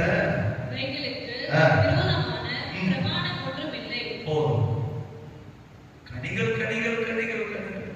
எனக்கு பிடிச்சவங்கதான் சந்தோஷமா இருப்பேன், பிடிச்சவங்கிட்டதான் சாந்தமா இருப்பேன், பிடிச்சவங்க இடத்துலதான் நான் விசுவாசமா இருப்பேன், பிடிச்சவங்க இடத்துல நீயே பிரிச்சு வச்சு உன்னை நீயே உன்னுடைய கனியை கட் பண்ணிக்கிறதுக்கு ஒரு வேலையை பண்றேன்னு அர்த்தம். என் பிதா தோட்டக்காரராக இருப்பார் என்று சொன்னால் திராட்சை செடியோடு உங்களை இணைத்து நீங்கள் மிகுந்த கனிகளை கொடுக்கும்படிக்கு சில காரியங்களை கற்றுக் கொடுப்பார். மாம்சத்தின் வைராகியங்கள், மாம்சத்தின் அசுத்தங்களை எல்லாம் உங்களை விட்டு அகற்றும்படிக்கு அவர் பல நேரங்களிலே அந்த காரியத்திலிருந்து உங்களை விடுதலை ஆக்கி கொண்டே வருவார். நாம் என்ன பண்ண தெரியுமா? சாலமோன் சொல்லுகிறான், நாய் தான் கக்கினதை திரும்படிக்கு திரும்புமா, தான் வாங்கி எடுத்ததே திரும்படிக்கு சிலதை திரும்புமா. நான் சொல்றத தப்பா இருக்காதீங்க, வசனத்தோடு நான் சொல்றேன். பல நேரத்துல கனி கொடுக்க விருப்பம் இல்லாமல் நாம் செய்து வந்த கிரியைகளையே செய்யும்படிக்கு அநேகர் திரும்ப ஆரம்பிக்கிறார்கள். உங்க கனி கட்டாவதுன்னு அர்த்தம் சிஸ்டர், பிரதர். ஒரு காரியத்தை சொல்லிடுறேன். கிறிஸ்துவோடு கூட இணைக்கப்பட்ட பிள்ளைகள் அந்நிய நகத்தோடு கூட பேசுவதற்கோ, அந்நிய நகத்தோடு கூட பிணைக்கப்படுவதற்கோ, அந்நிய நகத்தோடு கூட நீங்கள் பழகி கொள்வதற்கோ வேதம் அனுமதிக்கவே இல்லை. எத்தனை பேருக்கு நான் சொல்றது நடக்குது? ஆனா நாம தான் ஃபர்ஸ்ட் ஆளா இருக்கணும். அது எப்படி பண்ண? பாலிய சிநேகிதன் அல்லவா, பாலிய சிநேகிதி அல்லவா, நான் தானே அவங்களுக்கு எல்லாரும் செய்யணும் சொல்லி நீங்க போனீங்கன்னா உங்க கனியை அது அந்த ஐக்கியம் கெடுக்க ஆரம்பித்து சில உபதேசங்கள் கெடுக்கிறதை போல சில அந்நிய நுகங்கள், அவர்கள் கட்டப்பட்டிருக்கிற கட்டுகள், அவர்கள் மீது எந்த பாவ கட்டுகள் கூட இருக்கலாம். ஒன்னும் விபச்சாரம் செய்யறவங்களா இருப்பாங்க, பொய் பேசுறவங்களா இருப்பாங்க, அசுத்த கிருமி நடத்துறவங்களா இருப்பாங்க, திருநவங்களா இருப்பாங்க, ஆண்பட்சக்காரங்களா இருப்பாங்க, தேவனுக்கு விரோதமானதை யோசிக்கிறவங்களா இருப்பாங்க. இந்த உலகத்தை இருக்கிற சகல இச்சைகளும் அனுபவிக்கிற ஒரு ஆவியை பெற்றவங்களா இருப்பாங்க. பசுத்தாவை பெற்ற நீங்கள், செடியோடு கூட இணைக்கப்பட்ட நீங்கள், கொடியால் பட வேண்டிய நீங்கள், கனிகளை கொடுக்க வேண்டிய நீங்கள், அதிக கனிகளை கொடுக்க வேண்டிய நீங்கள், இதையெல்லாம் மறந்துட்டு அந்நிய நோக்கத்துல நீங்க வைக்கிற ஐக்கியம் திராட்சை செடியோடு கூட பிணைந்து வாழ முடியாமல் தடுத்து விடும். ஏற்படுத்தவங்களுக்கு சுகவீனம் உண்டு, ஏற்படுத்தவங்க வீட்டுல சமாதானம் இல்லாம சந்தையில் ஓயாத அசுத்த கிரியைகள் நடந்து கொண்டிருக்கிறது. கெட்ட கெட்ட காரியங்கள் எல்லாம் கொண்டு நடக்கிறது, அசுத்த காரியங்கள் நடக்கிறது, ஆபத்துகள் வருது, தோல்விகள் வருது, ஏமாற்றம் வருது, ஏமாற்றங்கள் எல்லா காரியங்களும் ஏன் தொடர்ந்து வருதுன்னா எங்கேயோ கனி கொடுக்க வேண்டிய நம்முடைய கொடிகள் அறுக்கப்பட்டிருக்கிறதை அறிந்து கொள்ளுங்கள். வேதம் ஒரு நாளும் தவறு சொல்லவே சொல்லாது, தெளிவா சொல்லணும். நீங்கள் இப்படி செஞ்சு வந்தீங்கன்னா ஆஸ்வதிப்பான்னு சொல்லணும்.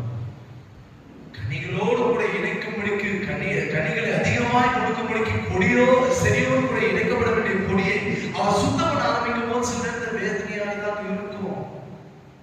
சில உறவுகளை அவரே கட் பண்ணுவார். நல்லா புரிந்து கொண்டு தேவச்சனமே இந்த விஷயத்தை எல்லாம் தவறி இருக்கிறதை நான் பகிரங்கமாகவே நான் சொல்றேன். தேவன் இணைக்காத ஒரு கொடியோடு கூட நீங்கள் இணைந்து கொடியாய் மாற வேண்டும் என்று நீங்கள் விரும்பவில்லை என்று சொன்னால் அதற்கு பின்பதாக வருகிற சகல விளைவுகளுக்கும் நீங்கள் தான் பொறுப்பு. தேவன் பொறுப்பு அல்ல. சில குடும்பங்களை நம்மை விட்டு பிரித்து வைப்பார், சில உறவுகளை நம்மை விட்டு பிரித்து வைப்பார், சில நண்பர்களை நம்மை விட்டு பிரித்து வைப்பார், சில உண்மையான தோற்றம் போல இருக்கிற உறவுகள், அண்ணன் தம்பி அக்கா தங்கை மற்ற மாமன்கள் யாராக இருக்கட்டும், சில உறவுகள் உங்கள் கனியை கெடுக்க விரும்பவே ஆனால் கர்த்தரே வந்து கட் பண்ணி தள்ளி வைப்பார். நீங்க தப்பா எடுத்துக்காதீங்க. இது அவர் சேர்க்கிறிய நல்ல கையை தந்த தேவச்சனமே, இது அவர் செய்கிற கிரியை. காரணம் பிதா உங்களை நேசிக்கிறார். நாம சொல்லுங்க, பிதா உங்களை நேசிக்கிறார், குமாரன் வழியாக உங்களை நேசிக்கிறார், இயேசு கிறிஸ்து உங்களை நேசிக்கிறார், பரிசுத்த ஆவி உங்களை நேசிக்கிறார். அதனாலதான் சில கட்டுலாம் வரும். நான் அப்படியான நான் இப்படியான எவ்வளவு செஞ்சேன். நீ செஞ்சதெல்லாம் நீ சொல்லவே வேணாம். எல்லாம் பணத்தை ரெஜிஸ்டர் இருக்கும். நீ செய்ய வேண்டியது ஒண்ணு, அவரே கத்தரிக்கிறாரா அது கத்தருக்கு ஸ்தோத்திரம். யோபு மாதிரி இருக்கு. யோபு மாதிரி இப்பவே என்னால முடியல அப்படி நினைக்காத. உங்களை புடவிட்டு உருவாக்கி கொண்டே இருப்பார். அந்த ஸ்டைல் அவருக்கு மட்டும்தான் வரும். அவர் உருவாக்குறாருன்னா உங்களுக்கு ஒரே போட்ட தரத்துல கையால சுத்த பொண்ணாக மாறி கைகளை நல்லா கட்டி உங்களை சுத்த பொண்ணாக விளக்கும்படிக்கு அவருடைய வருகையை நீங்கள் காணப்படும்படிக்கு குடும்பமாக உங்களை சுத்திகரித்துக் கொண்டே இருப்பார். வயிறு பார்க்கிறவன் பார்த்துக்கிட்டே இருப்பான், பேசுறவன் பேசிக்கிட்டே இருப்பான், கர்த்தர் உங்க தலை உயர்த்திக்கிட்டே இருப்பான். ஆனா அவர் வேலை செய்யறதுக்கு நம்ம விட்டு கொடுக்கணும். அதான் பிரச்சனை. எதுக்கு ஆண்டவரே இப்படி செய்யறவர் கையை கத்திரிக்கோள் எடுத்து வராங்க. உங்களுக்கு தான் சொல்றேன், கத்திரிக்கோள் எடுத்து தம்பி மகளே மகனே இது வேணாம் நான் விரும்புறேன் தப்பு கத்திரிக்கோள் முடிச்சு பார்க்கணும். எதுக்கான இந்த வேலை பிரிக்கவா நீ வைத்து எந்த அளவுக்கு அவர்கள் நேசிப்பாங்க தெரியுமா? சரிப்பா ஓகே கத்திரிக்கோள் பேசு. இப்ப அப்படிதான் நடந்துட்டு இருக்கு. சில உறவுகள் நம்மை உருவகுத்தும்படிக்கு நாமவே அதை பில்ட் பண்ணிக்கிறோம், நாமே அதை கட் பண்ணி அது கட்டமைத்துக் கொள்கிறோம். இல்ல இல்ல பார்த்தோம் நினைக்காதீங்க. கத்தர் கத்திரிக்கோள் கொண்டு வராருன்னா விட்டுருங்க. சுவாமி உமக்கு ஸ்தோத்திரம். கத்தர் கொடுத்தா சத்தமா கத்தர் கொடுத்தா அது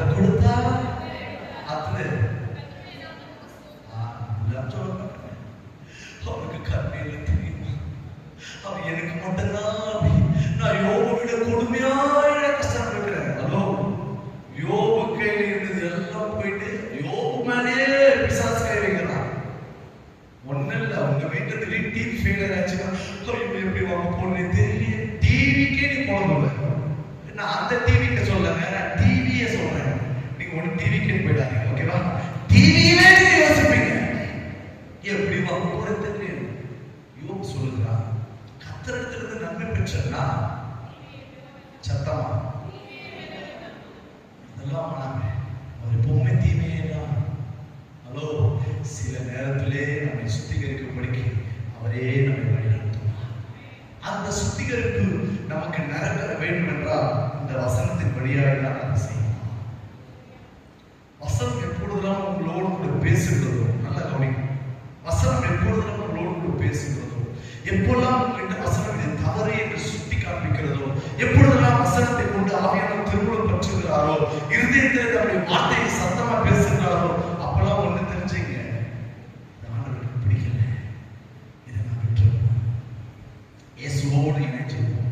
அவரோடு இணைந்து கொண்ட வாழ்வுதான் நித்திய நிரந்தர வாழ்வு. அல்லேலூயா, அல்லேலூயா. அதனால தான் சொல்றாரு, ஆண்டவர் அழகா சொல்றாரு. அதே வசனம் வந்துருங்க, யோவான்ல 15ஆம் அதிகாரத்துல 4:5 வாசிக்கிறாங்க. என்னில் நிலைத்திருங்கள், நானும் உங்களில் நிலைத்திருக்கிறேன். கொடியானது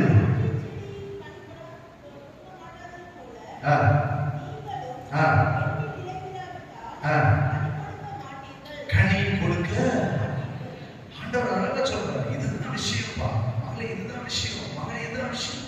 இதை யோசித்து இதை விட பெருசாக யோசிக்காத அழகா செய்யுங்க. உங்க வாழ்க்கையில அவரை தவிர்த்து வேற யாரோட நன்மையோ சந்தோஷமோ கொடுக்கவே முடியாது. மனுஷன் உங்களுக்கு கொடுக்குறானா பின்னாடியே வந்து சொல்லி வச்சு வாங்கிட்டு போறது கொடுப்பான். ஆனா கர்த்தர் கொடுப்பாருன்னா சொல்லியே கட்ட மாட்டார், கொடுக்கிறதுக்கு நிரந்தரமாகவே. அல்லேலூயா, அல்லேலூயா. இன்னொரு இடத்துல அழகாய் வேதம் சொல்கிறது, வாசிங்க 1 பேதுரு 3ஆம் அதிகாரத்துல 15ஆம் வசனம். இதை வாசனம் முடிச்சிடலாம். 1 பேதுரு 3ஆம் அதிகாரம் 15ஆம் வசனம். கர்த்தராகிய தேவனை உங்கள் இருதயத்திலே பரிசுத்தம் பண்ணிக் கொள்ளுங்கள். உங்களில் இருக்கிற நம்பிக்கை குறித்து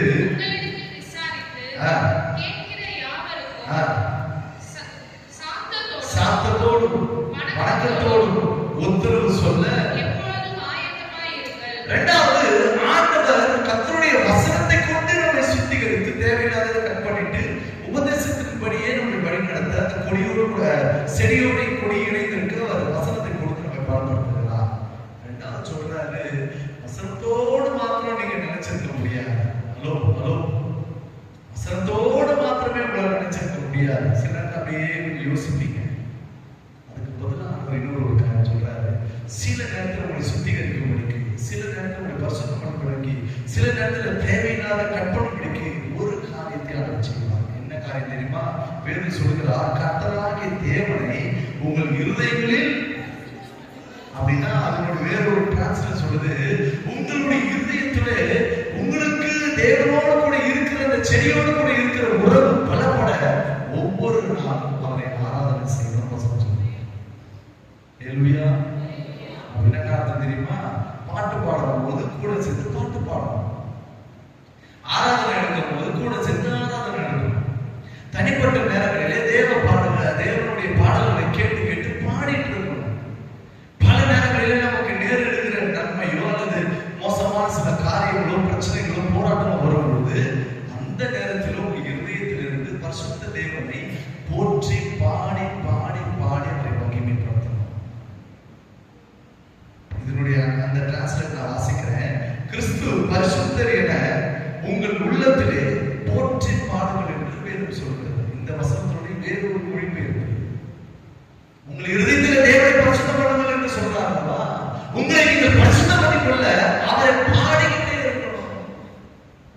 அவரை பாட பாட பாட ஒரு பரிசுத்த சிந்தனை உருவாக ஆரம்பிக்கும், ஒரு நம்பிக்கை உருவாக ஆரம்பிக்கும், ஒரு விசுவாசம் உருவாக ஆரம்பிக்கும், ஒரு உறவு, இன்னும் சொல்ல போனால் உன்னத உறவு ஒன்று நம்மில் இருந்து அப்படியே மெல்ல எழுப்ப ஆரம்பிக்கும். சகோதரனே சகோதரியே, கிறிஸ்துவாகிய செடியோடு கூட இணைக்கப்பட்ட நீங்கள் உபதேசத்தில் முதலாவது நிலைத்திருக்கணும். இரண்டாவது, கர்த்தரை போற்றுகிற, துதிக்கிற, ஸ்தோத்தரிக்கிற இந்த அனுபவத்தில் எப்பொழுதும் கொடியானது தன்னுடைய உறவில கலந்து கொண்டே இருக்க வேண்டும். நீங்க பாட ஆரம்பிக்கலைன்னா அதை தந்தை சொல்லுவாங்க, நாம பாடுற பாட்டு சாத்தானுக்கு வேட்டு. அவர் சொல்ற ஸ்டேட், நாம பாடுற பாட்டு சத்தமா வேட்டு பொழுது பாடுங்க, எல்லாமே பாடுங்க. அழகாக ஒரு பாடல் பாடினா, சப்தமாய் பாடி சத்துருவை சங்கிலியா கட்டுவோம், நித்தம் நித்தம் கர்த்தநாமம் பாடி உயர்த்திடுவோம். சப்தமாய் பாடி சத்துருவை சங்கிலியா கட்டுவோம், நித்தம் நித்தம் கர்த்தநாமம் பாடி உயர்த்திடுவோம். இயேசு ராஜா ஜீவிக்கின்றார், ரத்தம் சிந்தி ஜெயம் தந்தார். ராஜா இயேசு ஜீவிக்கின்றார், ரத்தம் சிந்தி ஜெயம் தந்தார். பாடலாம் பாடாத எல்லாம் புது பாட்டு பாடுறாங்க, உட்காந்துருக்கீங்க. பழைய பாட்டு தான். பாட்டே ஓடாத வீடா இருக்குமானா உங்க கொடி அறந்து போயிடும். ஒன்று சொல்லி நான் படிக்கிறேன். கிறிஸ்தவருடைய வீடுகளிலே, நான் ஏற்கனவே சொல்லியிருக்கேன், கிறிஸ்தவருடைய வீடுகளிலே எந்த அளவுக்கு தேவ பிரசனத்தை நாம் இழந்து வாழ்வோம் என்று சொன்னால் குடும்பம் ஜபம் இல்லாமல் போயிடுச்சு. இரண்டாவது, வேத தியானம் இல்லாம போயிடுச்சு. 3, கர்த்தரை ஸ்தோத்திரித்து பாடுகிற பாடல்கள் தூரமாகவே போயிடுச்சு. இந்த 3மே தூரமா இருக்கிறதுனால சபைக்கு வந்தாதான் உங்களுக்கு பாட்டு, சபைக்கு வந்தாதான் வார்த்தை, சபைக்கு வந்தாதான் ஸ்தோத்திர பலிகள், சபைக்கு வந்தாதான் வேத வசனம்னா உங்க வாழ்க்கையை நீங்கள் கொடியாய் நீங்கள் படர்ந்து அதிக கனிகளை கொடுக்க முடியாத வாழ்க்கையாய் நீங்கள் மாறிவிடுவீர்கள். வீட்டிலேயும் சரி சபையிலேயும் சரி கர்த்தரை உயர்த்துகிற பாடம் எப்போதும் ஒரு இருதயத்தை துடைத்து கொண்டே இருக்கும். என் அனுபவத்தை சொல்றேன். எனக்கு பாட்டு கேட்காம இருக்கவே முடியாது. ஒண்ணு பாட்டு கேட்பேன், இல்லைன்னா கர்த்தருடைய தாசனுடைய செய்திகளை கேட்பேன். இதை தாண்டி என் வீட்டில் ஒண்ணுமே இருக்காது. என் வீட்டுக்கு வாங்க டிடிஹெச் டிவி எல்லாமே இருக்கும், ஒண்ணுமே நிறைய வச்சுப்பாங்க. ஏன்னா எனக்கு ஜெபிக்கிறதுக்கும் பாட்டு கேட்கறதுக்கும் வசனத்தை தியானம் பண்ணுறதுக்கும் ஜெபிக்கிறதுக்குமே எங்க நேரத்தை ஆர்டர் கொண்டு போகிறதுனால எங்களுக்கு டிவிக்கு ஒரு 300 ரூபா தப்பாது டிவி செலவு பண்றதுக்கு காசு எல்லாம் போயிடுச்சு. அந்த 500 ரூபாய் மாசம் சேருது. நீங்க அதுக்கெல்லாம் பணத்தை கழிச்சுட்டு உங்க வீட்டுல அசுத்த பாடல்களையும் அசுத்த நாடகங்களையும் ஒரு அம்மா சொல்லுது, நீங்க நம்ப மாட்டீங்க. ஒரு முறை நாடகம் போயிட்டு இருக்கிறேன். ஒரு அம்மா, ஒரு வயசான ஒரு அம்மா, ஒரு 60 வயசுக்கு மேல இருப்பான். வேற ஒரு சின்ன வயசு, ஒரு 40 வயசு ஆளுகிட்ட பேசிட்டு ஏதோ ஒரு பேர் சொல்லிச்சு, நாடகத்தோட பேர் சொல்லிட்டு அது தெரியல, அது மாதிரி பேசிட்டு இருக்கு. நான் உண்மையான சம்பவம் நடந்தது போனது கேட்டு பாருங்க. அது என்னவோ சொல்லுது, இது மாதிரி ஐயோ ஏன் அப்படி ஆச்சு, ஏன் போனா அவன் ஏன் போனா அப்படின்னு நம்புற மாதிரி பேசுறது, ஏதோ குத்த நடந்த கதை மாதிரியே. நல்லா கவனிங்க. ரொம்ப கவலையாச்சு எனக்கு. நாடு கடைசியில ஆர்வம் ஆயிட்டு நிலமா பிரச்சனை அவங்களுக்குன்னா தெரியலங்க, நாளைக்கு போய் பார்த்தாதாங்க தெரியும். என்னமா சொல்றீங்க கேட்டா அது ஒரு சீரியல். அந்த சீரியல்ல இப்படி அந்த பொண்ணுக்கு ஒரு துரோகம் பண்ணிட்டாங்கன்னு சொல்லலாம். இன்னைக்கு இப்படிதான் கிறிஸ்தவ சமுதாயம் பேசிட்டு இருக்கு. நாடகம், இன்னும் வேற ஜனநாயகன், இதெல்லாம் வேற இருக்குது அப்டேட் அடுத்தடுத்து. இன்னைக்கு இதெல்லாம் தொடர்ந்து நம்ம ஓடுறதுனாலதான் தேவ பிரசனமே இறங்கி போகும். கொடியோடு கூட செடியோடு கூட இணைக்கப்பட வேண்டிய கொடி இன்றைக்கு மந்த நிலைக்கு தள்ளப்பட்டு அது பட்டு போவதற்கும் அதை தூக்கி வெளியே எரிந்து அதை அக்கினியினால் எரிக்கப்படுவதற்கு தான் இன்றைக்கு சத்துருவான பல காரியங்களை தீவிரத்து செய்து கொண்டிருக்கிறார். கடைசி நாட்களில் சபையை இயேசு அதிசீக்கிரம் வரப்போகிறார். மெய்யான திராட்சை செடியோடு கூட இருக்கிற கொடிகள் எதுவோ அது மிகுந்த கனிகளை கொடுக்கும், அது அதிக கனிகளை கொடுக்கும். அதுக்கு பிதாவானவர் செய்து கொடுக்கிற ஒரு காரியம், அதை சுத்திகரித்துக் கொண்டே இருக்கிறார். தேவையில்லாத காரியங்களை, தேவையில்லாத உறவுகளை, தேவையில்லாத தேவனுக்கு பிரியமில்லாத கிரியைகளை எல்லாம் தேவன் அகற்றுகிறார். உபதேசத்தில் நிலை நிற்க வைக்கிறார், உபதேசத்தினுடைய சுத்திகரிக்க வைக்கிறார். இருதயத்தில் இருந்து கர்த்தரை போற்றி துதிக்கும் பொழுது நம்மை பரிசுத்தவான்களாய் வைக்கிறார். அல்லேலூயா. அப்படி கண்களை ஆண்டவரே சொல்லுங்க, ஆண்டவரே மெய்யான திராட்சை செடியோடு கூட இணைந்திராமல் எங்கள் சுயநலத்தில் வாழ்ந்து கொண்டிருக்கிற நாட்களை நாங்கள் அதிகமாக இருக்கிறோம். இயேசு கிறிஸ்துவின் பிரசன்னம் இன்றைக்கு எங்களை இன்றைக்கு சுத்திகரிப்பதற்காக நாங்கள் துதிக்க வாய்ப்பு சொல்லுங்க. ஆண்டவரே செடியாகி உம்மோடு இணைந்திராமல் நாங்கள் உங்களை விட்டு தூரமாய் போய் உமக்கு பிரியமில்லாமல் செய்து கொண்டு கொடியாய் ஆண்டவரே வளர்ந்து கனிகளை கொடுக்க வேண்டிய நாங்கள் அறுந்த நிலையில வாடுகிறோம். ஆண்டவரே நாங்கள் வெளியே ஆண்டவரே பட்டு போனதற்கு சமானமாய் எங்கள் வாழ்க்கை மாறி இருக்கிறது. எங்கள் வாழ்க்கை மாற்றும்படிக்கு இன்றைக்கு எங்களை சுத்தம் பண்ணுவீராக. உங்களுடைய பரிசுத்தம் ஒன்றே எங்களுடைய உயிர் மூச்சாக, எங்கள் வாழ்க்கையின் பிரதானமாக 6 மணிக்கு தேவனுக்கு கிருபை தருகிறார். மெய்யான திராட்சை செடியோடு கூட இணைக்கப்பட்ட கொடிகள் மிகுந்த கனிகளை கொடுக்கும்படிக்கு உண்மையில் நிலைத்திருக்க உதவி செய்கிறார். வார்த்தையினாலே எங்களை நிலைத்திருக்க உதவி செய்கிறார். உங்களுடைய வார்த்தையினால் மாத்திரமல்ல, உங்களுடைய வார்த்தையை தியானிக்கும் பொழுது வருகிற பாடல்களினாலும் ஆண்டவரே பரிசுத்த பிரசன்னத்தினாலும் உம்மை போற்றி போற்றி போற்றி இருதயத்திலிருந்து நாங்கள் பாடி துதிக்கும்படிக்கு இருதயத்தையும் தேவன் பரிசுத்தப்படுத்துகிறார். எங்களுக்குள் காணப்படுகிறதா மாம்சத்தின் கிரியைகளாக அசுத்த கிரியைகளை எங்களை விட்டு அகற்றி போட்டு சுத்திகரிக்கப்பா. அந்நிய முகமான நண்பர்கள், உறவுகள், குடும்பங்கள், அந்நியோட ஐக்கியங்கள், தேவையில்லாத அசுத்த உலக ஐக்கியங்கள் ஒன்றுமே கனியை கெடுக்காதபடிக்கு பரிசுத்தம் உள்ளவர்களால் வாழ வேண்டும் என்பது தேவனுடைய சித்தம் என்பதை அறிந்து புரிந்து பிதாவுக்கு பிரியமா குமாரன் இயேசு கிறிஸ்துவிலே வருகிற பரிசுத்தத்தை கொண்டு ஆவியின் துணையோடு வாழ கிருபை தாரும். ஆண்டவரே, இதனால் வந்த ஒவ்வொருவரையும் தேவன் ஆசீர்வதித்து மெய்யான திராட்சை செடியோடு இணைந்து வாழ்கிற கொடிகளாக உருமாற்ற நான் ஜெபிக்கிறேன். கிருபை தந்து வழிநடத்துவீராக. ஒவ்வொரு நாளும் உடைய வருகைக்கு ஆயத்தப்படுகிற குடும்பங்களாக, சபைகளாக எங்கள் ஒவ்வொருவரையும் நீர் மாற்றி ஆயத்தப்படுத்த நாங்கள் ஜெபிக்கிறோம். நீர் பேசினீர் வார்த்தைகளுக்குள் வல்லமையாக கிரியை நடப்பிக்க நாங்கள் ஜெபிக்கிறோம். நாங்கள் அதிக கனிகளை கொடுக்கும்படிக்கு இந்த நிமிஷத்துக்கு உருவாக்குவீரா, வசனத்தை கற்றுக் கொடுப்பீரா, வசனத்துக்கு படி வாழ கிருபை தருவீரா. உண்மை போற்றி துதிக்கிற கிருபை இருதயத்தை ஒவ்வொரு நாளும் தருவதற்கு நான் ஜெபிக்கிறேன். தொடர்ந்து பொறுப்பெடுத்துக் கொள்ளுங்க. விசேஷமாய் ஐயாவுக்காக நான் ஜெபிக்கிறேன். போதகரை தேவன் ஆசீர்வதிங்க. எல்லா வாய்ப்பும் சொல்லுங்க. போதகரை ஆசீர்வதிங்க, போதகரமாவை ஆசீர்வதிங்க. 2 கண்மணி பிள்ளைகளை ஆசீர்வதிக்கிறா. உழைத்தாளர்களுடைய சுகத்தை விரும்புகிற தேவன் இந்த குடும்பத்தினுடைய சுகத்தை செழிப்பையும் உறுதி செய்து ஒவ்வொரு நாளும் கிருபை நான் நடத்தும்படிக்கு ஒப்பு கொடுத்து ஜெபிக்கிறேன். அந்த ஒவ்வொருவரையும் ஆசீர்வதிக்கிறார். அவருடைய சகல தேவைகளை சந்தித்து மனமகிழ்ச்சியோடு புறப்பட்டு சென்று கர்த்தர் எனக்காக யாவை